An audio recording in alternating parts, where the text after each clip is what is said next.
Hi guys, welcome to this episode of Fireside Chat with the Johnstons. I'm Danielle Johnson and I am your host for today's episode. So what I am about to do is the first time we have ever done this in the history of Fireside Chat with the Johnstons. I am about to do my first interview. On here, you are about to hear from Matt Becker. He is the owner of gymlawyers.com. He is also a great friend of the CheerBiz podcast, our sister show. Oh, Dan's a guy. I should call it our brother show over there with NextGen. And Matt is somebody who has spoken at our conferences. He has become an invaluable resource to NextGen when it comes to the gym industry. On top of that, though he may have started his career working in the fitness industry, he has really started to dive in and learn about cheerleading. And that's kind of what we talk about today. We go through in this interview a really big portion of the questions that I see online when it comes to staff. So things like, can you fine your staff if they make a mistake? If they, don't submit something for legality review and you get a deduction for it, can you fine them? Can you withhold pay if they do something wrong or they did a bad job or gosh, they even break something in the gym? And some of the examples I use, you may not be able to relate them directly to the gym, but I can tell you how many times do you have a staff member who maybe spills something and now you have to hire the carpet shampooing company to come in. Or we had a staff member once, like a blower on our air track it just went away, like it was shot because a staff member left it on overnight. Like things like that do happen and they cost you money. And so can you pass that cost on to your staff? So as you listen to this episode, I ask a series of questions in there, and I just want you guys to remember this. Just because I'm asking the question does not mean I am recommending it. There is a lot of bad advice out there on the internet, tremendous amount of bad advice in some of the Facebook groups that gym owners go to and ask those questions. And so just because something is, legal or not legal, just remember your top priority is to keep your athletes safe, host an amazing program that your gym families and the athletes want to keep coming back to season after season. And you also want something that's going to build credibility within your gym.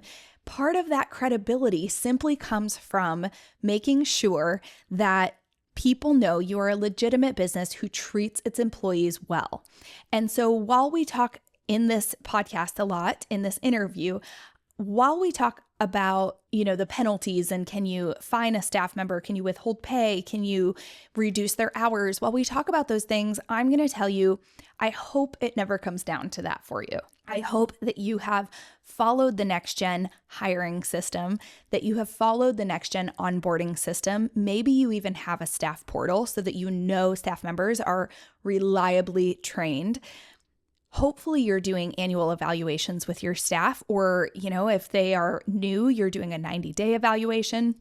If you're doing those things, it is unlikely that you will need some of the advice that I'm about to go through with Matt. That said, when I started my journey as a gym owner, I could have eaten up this podcast because I didn't know what I was doing wrong until it was kind of revealed to me over, a series of circumstances. And the last thing you want is to find out that, a policy in your handbook has been illegal the whole time. Because I'm going to tell you, it's typically not because somebody walks in and says, oh, by the way, this is illegal. It's usually because they're now coming forth and threatening, a civil suit or something like that. And so the law is kind of a scary thing if you don't know. And so I've taken a whole bunch of questions that I've seen over the years in different groups when it comes to staff, specifically penalizing staff for not meeting the mark, meeting the expectation. And I went through a whole bunch of those with Matt. So guys, I hope you enjoy my first interview on Fireside Chat with the Johnstons, and I look forward to seeing you guys soon.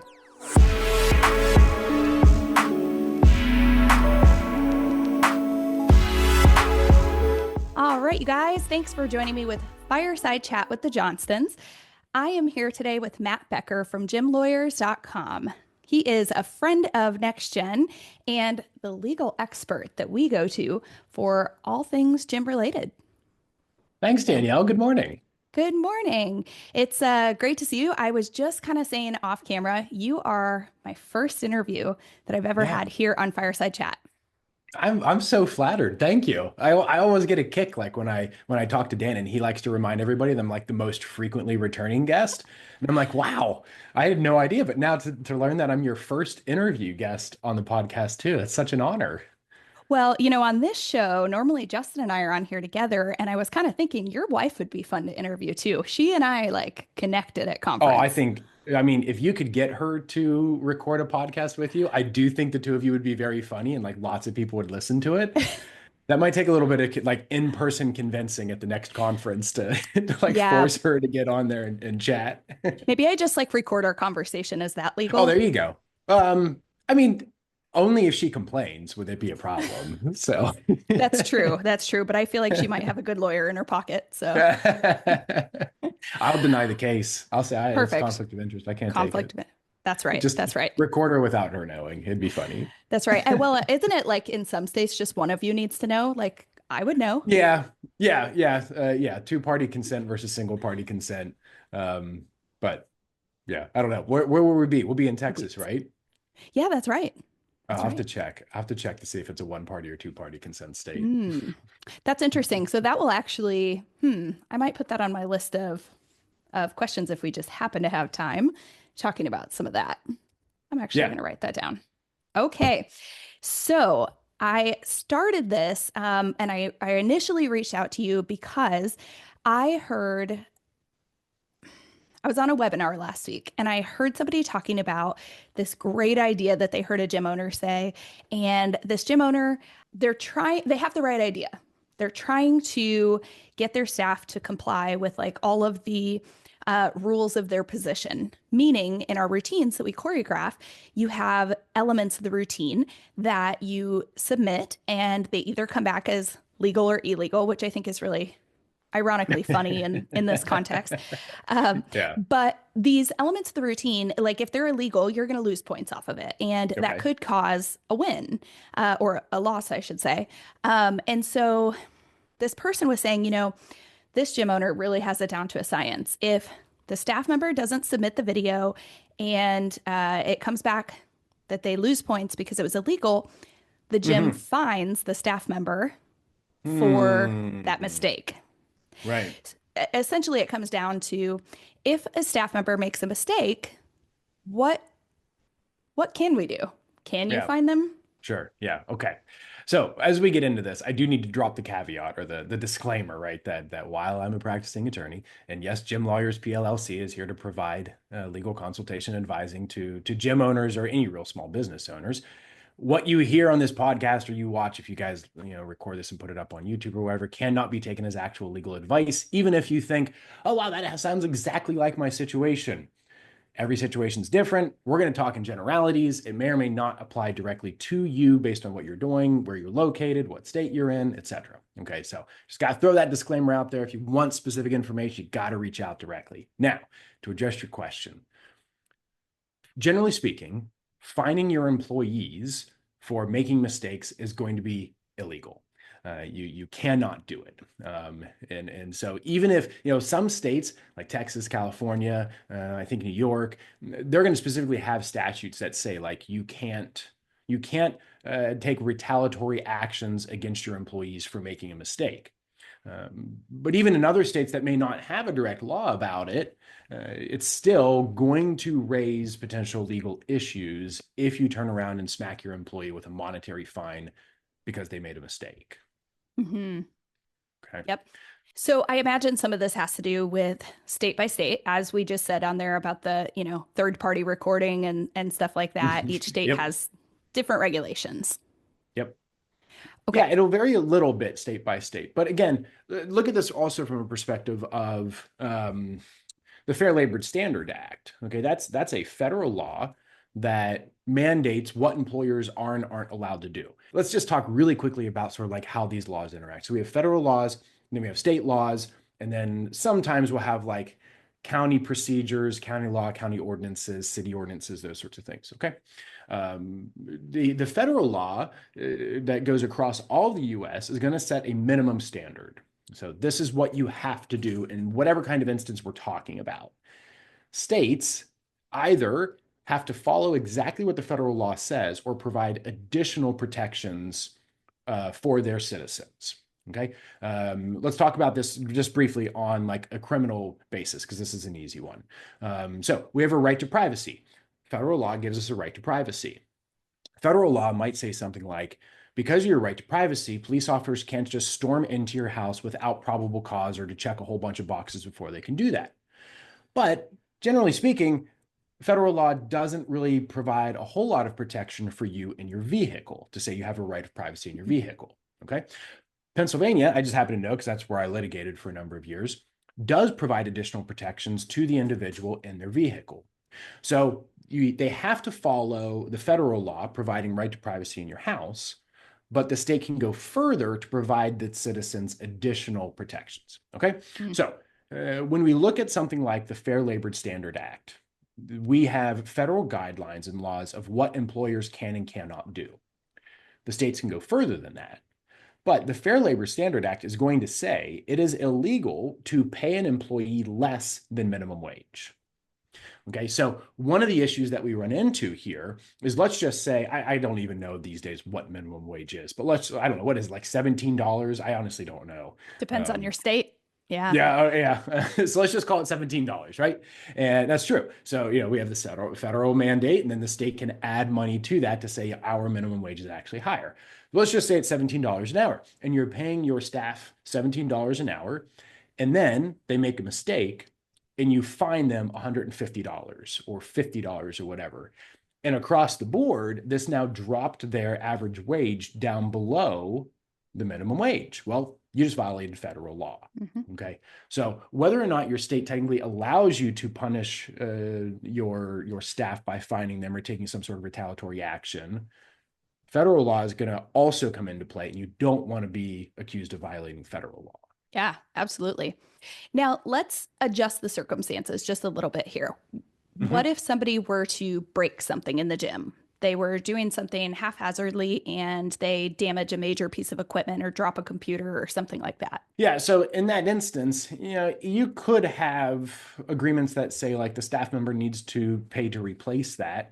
Perhaps we're splitting hairs here where we're going to dock their pay versus we're going to pay them everything and then have them pay back for that. But, again, you're going to walk sort of a fine line with employees saying, if you guys break a piece of equipment, you're going to be required to pay for it. I mean, that's part of owning a business. That's part of having employees.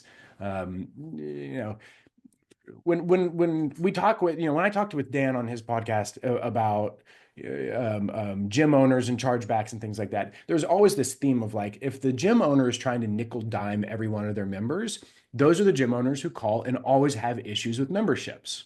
And you know that just talking with gym owners and with Next Generation.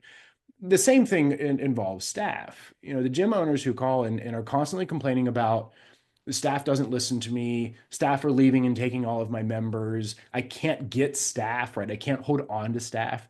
And they're trying to nickel and dime their staff through hours, through money, fining them, making them pay for various things. Those are the gym owners who oftentimes have a lot of headaches with this stuff, where if you just accept this as a cost of doing business, you're going to have a lot less headaches. Absolutely. Well, and I think on the business end, like our goal is to retain staff, and our goal is to have this like great culture in the gym that your staff are going to do their job because they want to do it. They understand the big picture and the why, and they want to do a good job for you. Yeah. So let's just assume for a second that you're in a state, like you're like, you know what, I still want to find my athletes. So let's figure out how we can do this, right? And we do the research, we figure out in your state, it's okay. And then you pay your staff high enough that even if you find them, it doesn't drop them down below minimum wage. So you're like, well, I listened, and this is how I get around this. Okay, fine. Well, the next problem is, where did the staff member agree that you can fine them for this? Okay.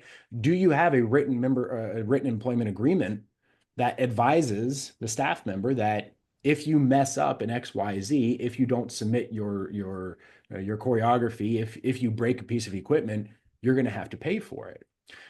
Because again, in the industry, it's not always looked at as like really formal between the employee and the employer. And so there's no staff agreement out there. Or Mhm. they have like an offer letter that they put together that outlines compensation that they give the staff member to sign, but that's not a contract. Mhm. Um, so that's sort of like the next layer down below this is like, okay, well, where did the staff member now agree that you are able to do this? Absolutely. If you've never seen our show, we are total rabbit trailers. I know Justin's not here today. He's worse than I at it, so I can say that. But I guess that then goes back to the question, even if you have a staff handbook, I imagine you Mhm. have to have them sign off that it's been reviewed after any changes or sign off that they were clear on, what they understood it to say and stuff like that. So when we're talking employees, we really need like three different levels of documentation. That top level document is the employment agreement. And this is where you and the employee essentially agree to all the essential terms of either gaining employment or maintaining employment. So we would put things in there like, you have to be certified in XYZ in order to gain employment. You have to pass a background test, or you aren't able to have romantic relationships between staff members and or like clients. And not so much in your industry, but we see that Hmm. more in like, the personal training and adult fitness industry. Hmm. Non-solicitation, non-competes, protection of confidential information. These contractual terms that are basically going to be like, if you violate this, you're fired. Okay. Hmm. Or if like, this is how often I'm going to pay you. So don't come and complain if you didn't submit your hours by this time. All right. So that all goes in the employment agreement because we want a legal contract that we can wave in front of our staff member's face and said, you agreed to this. Mm. Next level down below that is your employee handbook, staff playbook, whatever you call it. These are going to be your terms and policies that you want your employees to follow. So, you asked a few minutes ago. So, what do we do with like, how do we then control our staff if we can't find them, but we want them to do X, Y, Z? Well, you put that as a requirement in your playbook, your handbook, that says something like, and you will be, evaluated every quarter. And these are, the 10 points that we're going to cover on your evaluation. And if you go 3 quarters and you're continuing to violate one of these 10 points, we reserve the right to terminate you because your Hmm. employment contract says you're an at-will employee. And then the bottom row is your standard operating procedures. Um, if you want your staff to clean and you don't want them asking you, how do I clean the gym every time? Write it up in steps 1 through 20. And that way you can just give that to your staff member and say, here's how you clean the gym. Leave me alone. Okay. So that's where sort of the hierarchy of your staff documentation is. Hmm. So I know that you're in, this is maybe a rabbit trail question, but I know you're in some of the Facebook groups. I imagine you don't get lots of free time to go scroll and just see what's happening in the gym world. Do you ever see the questions and you just think, oh my gosh, the advice is so bad, you've got to go ask your own attorney? Constantly. When I do Yeah, get into the groups, there's not too often that people ask. Usually they're in there asking business questions sure. because that's like the sexy stuff they want to talk about because they can make more money, etc. But they do occasionally ask something like an employment question, or in some of the other ones, it'll be like, hey, does anybody have a kids waiver they can share with me? And I'm just like, please don't. Like, it's not going to Yeah. apply to what you're doing. It's just as much as like using somebody else's template is just as bad as not having one in its Hmm. entirety. Yeah, absolutely. So, some of the mistakes, I'll just be honest, that I've made over time, I think it was maybe our first year. We're in year 13 right now, and it was the first year owning a gym. I didn't know how to redirect staff members and kind of get them back on course when they've made a Mm-hmm. series of mistakes. Mm-hmm. We definitely didn't have that level of organization with, the employment agreements and handbooks and stuff like that. And at the time, this person was actually making more than minimum wage. And so one of our, and I'm not recommending this, but I'm curious if I was legal. One of our penalties was, okay, well, we're going to cut your payback down to minimum wage. Hmm. Again, you walk a fine line when you try to reduce somebody's pay, especially if they've agreed to a higher pay rate, and then you turn around and you dock them back down. If you're going to do something like that, I would say you better be very clear that this is your minimum wage. Like this is what you're starting at. And then when you cover like XYZ, whatever the criteria are, maybe you take on additional services or something, we're going to bump your pay up. And then if you stop doing those services, we're going to reduce your pay back down. Mm. Something like that. So that's very clear. So the staff member understands like these are the criteria, maybe like KPIs or something like that. These are what I have to do in order to maintain a higher pay rate. And if I don't, then I understand that my pay rate will be reduced. We have to be very clear when we're messing with somebody's money, with what is going to impact the increase and decrease. And then each individual scenario is going to kick out the question of like, is it even legal for me to do that? Mm-hmm. Yeah, and I imagine most of our listeners, like I'll say, they're probably not as uneducated as year one Danielle was. But I do think, what you just said happens in the industry. We may have somebody coaching a number of teams and they're filling in administrative duties as a director, and maybe the next semester of college, they can't maintain that stuff and it does impact their pay. So what you're saying is they would need some sort of outline of while you're maintaining these roles in this position, this is what the pay is. And it would have to be outlined rather than just a verbal agreement. Right. So if the gym owner is going to have some sort of like tiered compensation level like that, stick it all in the employment agreement and have them agree to that. Because again, that's the legal documentation that you can then turn around and say, well, look, I said that this was your minimum pay to do this, and this is like what you do all the time. If you add on admin work, if you add on cleaning work, if you add on sales and promotion or marketing or something like that, this is how much we're going to increase your pay. And then if you're not doing that, we're just not going to pay you that. Mm-hmm. So let's say that somebody has, and these are all ones I've read tons and tons of times. So you're not just getting, my out of nowhere questions. Yeah. Let's say that somebody has staff meetings and they host their staff meetings once a week and it's for training purposes only. If they're paying their staff a different rate for training, I assume that it all needs to be outlined at the beginning of that, either at the beginning of that transition, the beginning of the employment. Tell me about that. Yes. So again, that's going to go in that compensation rate. And sometimes the owners won't pay staff for training, and that's fine too. You just have to put it in something in writing so that the staff members agreeing to that. Because the employment agreement really is setting expectations for both sides. So it's setting the expectation for the employee so the employee understands what they are doing for money. And it sets the expectation for the employer so the employer knows what to expect from the employee in exchange for money. So yes, if you're going to have that, like I pay you this hourly rate if you're coaching, I pay you this hourly rate if you're doing admin work, and I pay you this hourly rate for training, all that stuff better be outlined and very clear so that the employee knows exactly what to expect. And the employer avoids a claim to come back from the employee to say, well, wait a second, I thought I was going to make $20 an hour because that's what our agreement was. And now you're saying I only make $15 an hour for this. You can head off those issues. Yep. So I think a whole bunch of gym owners, their eyes just lit up a little bit because I've always told them, you need to be paying your staff for training.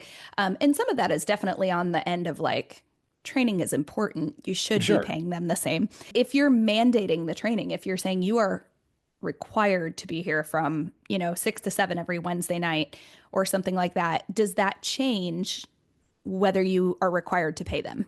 Not necessarily. I think what you are going to potentially look at as an issue there is how many hours are you then requiring that person to be at work? And is that going to jump the employee into some sort of an exempt or non-exempt status for overtime pay?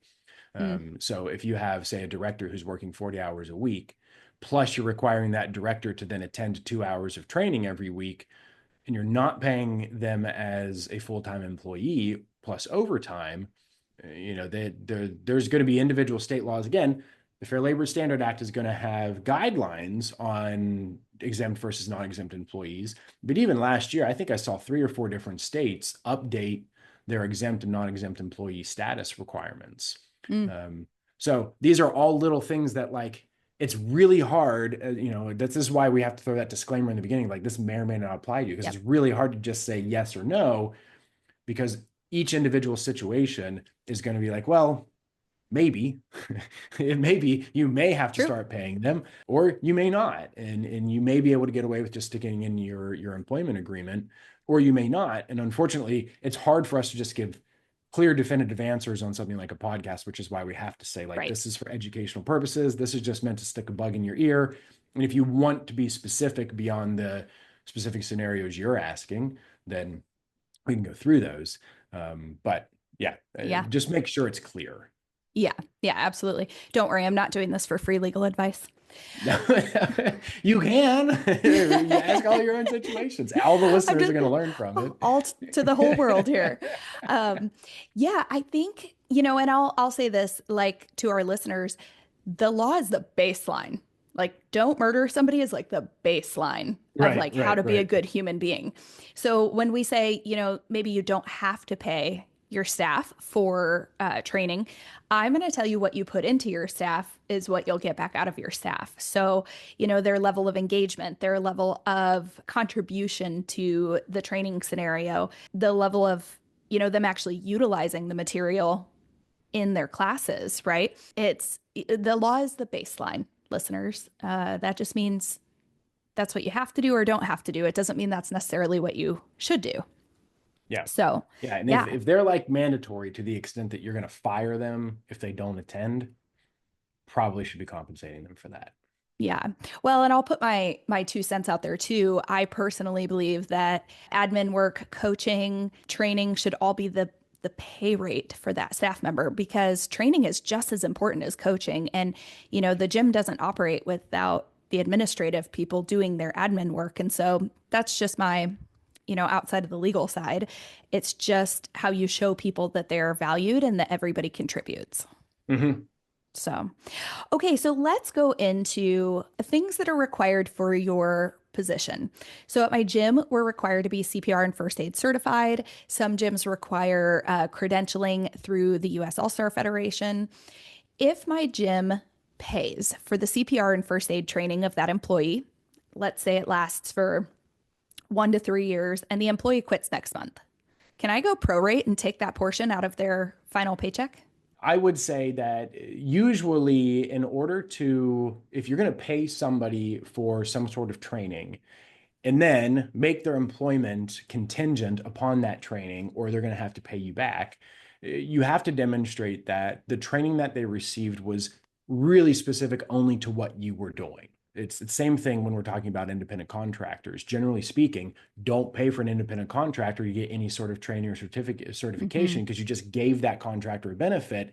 And like the one little teeny tiny caveat to that is if it's such specific training that it only applies to what they're doing for you, then you can pay for it and you won't necessarily violate that classification. The same is going to be true for employees.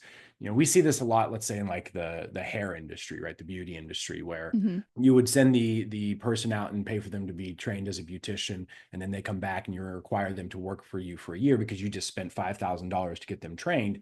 And if not, they're going to have to pay you back. Well, you're going to have to demonstrate that training was very specific to what you were doing, and that again, they got to be agreeing to it up front. Mm-hmm. And that stuff's really hard to then turn around and enforce on the back end. Mm-hmm. So I know there's probably not a black and white answer here, so maybe dark gray is like the black and white answer here. You can't take money out of their paycheck if they haven't agreed to it. It really is a lot easier to just pay them their full pay and then ask them to pay you back. Mm-hmm. When you start docking somebody's pay, you're going to walk into all kinds of Fair Labor Standard Act issues and wage payment collection laws. That's the other one that usually states are called wage payment collection laws. Another area we see a lot of wage payment collection issues are like if the employee quits, can you dock their final pay? Or can you require the employee to come in and give you their keys back before you give them their final pay? Those sorts of things. And Mm-hmm. that's another one that's going to be state by state is going to say, yes, you can, or generally speaking, no, you can't. Once you have to give them their final pay, you can't hold that back. You're going to walk into all kinds of wage payment issues with docking people's pay. Mm-hmm. Yeah, I was actually just reading. This is not, I don't know if you're individually familiar with each individual state, but I was just reading that in Missouri, an employee can actually demand their final paycheck on the last day of their employment if they're being terminated. Hmm. So, No, I don't know the employment laws of each state that specifically. yeah, But yeah, that's yeah. interesting. It is because it's something that, you almost don't learn that until you're in the wrong situation. Right. So, yeah.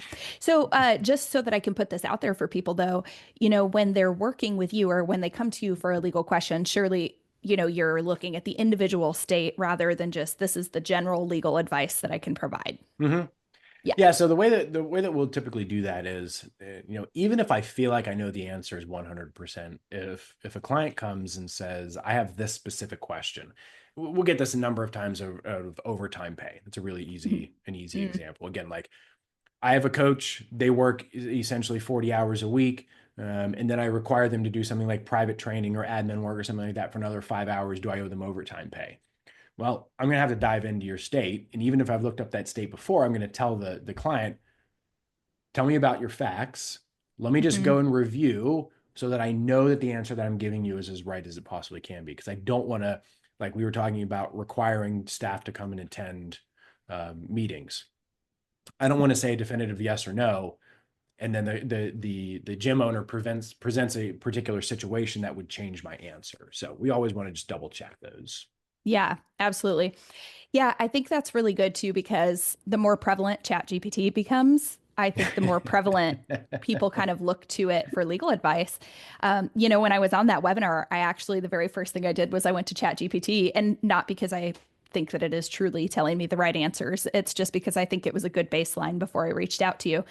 But I said, this, tell me if this is legal. I'll put that out there. This ChatGPT is not the equivalent of an attorney to give you legal advice. That said, I guess you can start and figure out if it's something you need to pursue beyond that just by a simple Google of what kind of things. So that was interesting too because then I did Chat GPT. I'm like, what are the top legal mistakes that businesses make with their employees, right? Because you don't know it's a mistake until you're in the wrong situation. Right. Right. Yeah.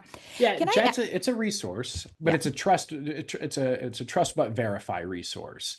Even I'll go to Chat GPT and just like I'm thinking through the situation, like help me think through the situation. And it'll give Yep. me, bullet points 1 through 10. And then I'll go, oh, okay. Now I know what to go and sort of hone in on my research from a legal perspective. And that's about as good as it can do at the immediate Right. moment. Yeah. Absolutely. Hmm. Okay. So we've talked about potential of reducing pay and stuff like that. If you have an employee who's just missing the mark, can you Mhm. reduce their hours? Yeah, you could always just reduce hours, and as long as you didn't guarantee them like 30 hours a week somewhere. What you have to be careful about with reducing somebody's hours is that you reduce it so far that it's considered a passive or effective termination. So, you look at, and let's say you've got this employee that's working like 10 hours a week and they're just not hitting marks, and you decide to reduce them to like 2 hours a week. Hmm. Well, I mean, they have an argument that you just effectively terminated them, right? Hmm. You just don't want to terminate them because then you would have to owe them compensation, unemployment compensation, depending on what your state says about how many employees you have to have in order to have unemployment compensation insurance. But let's assume you have to pay them unemployment compensation. If you terminate them, you don't want to terminate them, so you reduce them down to 2 hours a week. Well, they have an argument you just effectively terminated them, and they could then quit because they can't essentially survive on that 2 hours and then possibly make an unemployment compensation claim. So, yes, you can reduce hours, but be careful with it. Yeah. Yeah. That's Yeah. good advice. The easiest thing there is just don't guarantee the number of hours. If you've got There you four go. coaches working, covering classes every week, and you vary what hours those coaches are working every week, then it doesn't look so suspicious if next week you can only give that client or that employee 5 hours because you're varying their hours every week. Right. Right. Okay. Now, Matt, it Okay. depends because what if they were coming back from maternity leave? Okay. Um, We just got in. I opened the can of FMLA worms. yes. If you got FMLA questions, call me with your specific question. Let me do the research and I'll get back to you because that's even another one of those where we even still, a lot of states are going to have their own versions of FMLA. Mm, And so that's even another layer of like, what can we do with, do we have to hold that person's job open? Do we have to give them paid time off for maternity leave? California has like three different categories of this that If they are pregnant and they cannot work, how long do you have to hold their job for them versus Mm, if they're pregnant and they can work versus how many weeks you have to keep their job available, after they've given birth. Like that stuff gets very nuanced. yeah. Um, Yeah. I had a client within the last year who had a, kind of a lesson learned on why we handle situations early on with our staff when they're not meeting the mark. She had kind of let it go, and she was trying to be cool and not micromanage, and yeah. she was at the point where she was about to just go ahead and let the staff member go. And then the staff member said, "By the way, I'm pregnant." And I was Ah. like, "Pause." Now is Oh not the boy. best time to release that employee. Right. So, yeah. Okay, well, I mean, I could probably ask questions all day because I had a whole other section that kind of went into some other stuff. But I feel like those were the primary ones that I've seen, people asking all the time. They're always talking about whether it's finding employees or what the employees should be able to pay. Oh, let me ask one last one before we wrap up here. So we talked about CPR and first aid certifications and credentialing and stuff like that. Can you require, I mean, and I know that we have the right to hire whomever we choose. Can you require that your staff have those certifications prior to hiring them? Because that seems like that would kind of just solve all of that. Mhm. Yes, you can. You can set various credentials and requirements that they have to meet in order to be hired. And again, it's something you would just put in the employment agreement that, and this could go sort of like in two different ways. One is they're confirming upon being hired that they have this required certification. Or two, we might see instances where the employee says, look, if you don't have, I'm sorry, the employer says, if you don't have these credentials, you have to get it within like 30, 60, 90 days of being hired. And sometimes we'll work with gyms that have sort of onboarding, you know, not internships, but trial periods, if you will, Yep. for the employee for like 90 days. And during that period, the employee then signs an agreement that says, I agree that I will become certified with this during my trial period. And that will be a condition in order to receive full employment. Mm. Yep. That makes sense. That makes sense. Okay, well, I am so grateful that you joined us here today. Dan has interviewed a whole lot more than me in the past, so I know that he's kind of got it down to a science. But thank you for being my first interview. And Thank you. I think you did a guys, great job interviewing. oh, So, thank you, thank yeah. you.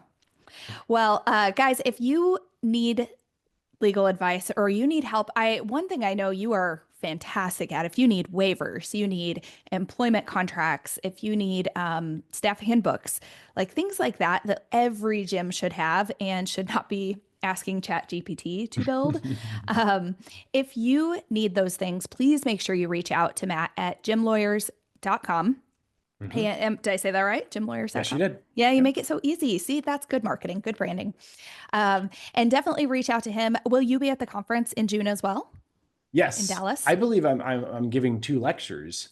I just found out in June. So Excellent. yeah, I'll be on the stage Excellent. twice talking about something. Yeah. Well, I think I was in your session in, where was it? Vegas. And January. it was Yeah, in full. Vegas. It was Yeah, full. So, yeah. yeah. Awesome. Well, thank you so much. And guys, make sure you reach out to Matt with any of your questions. And with that, we'll see you on the next episode.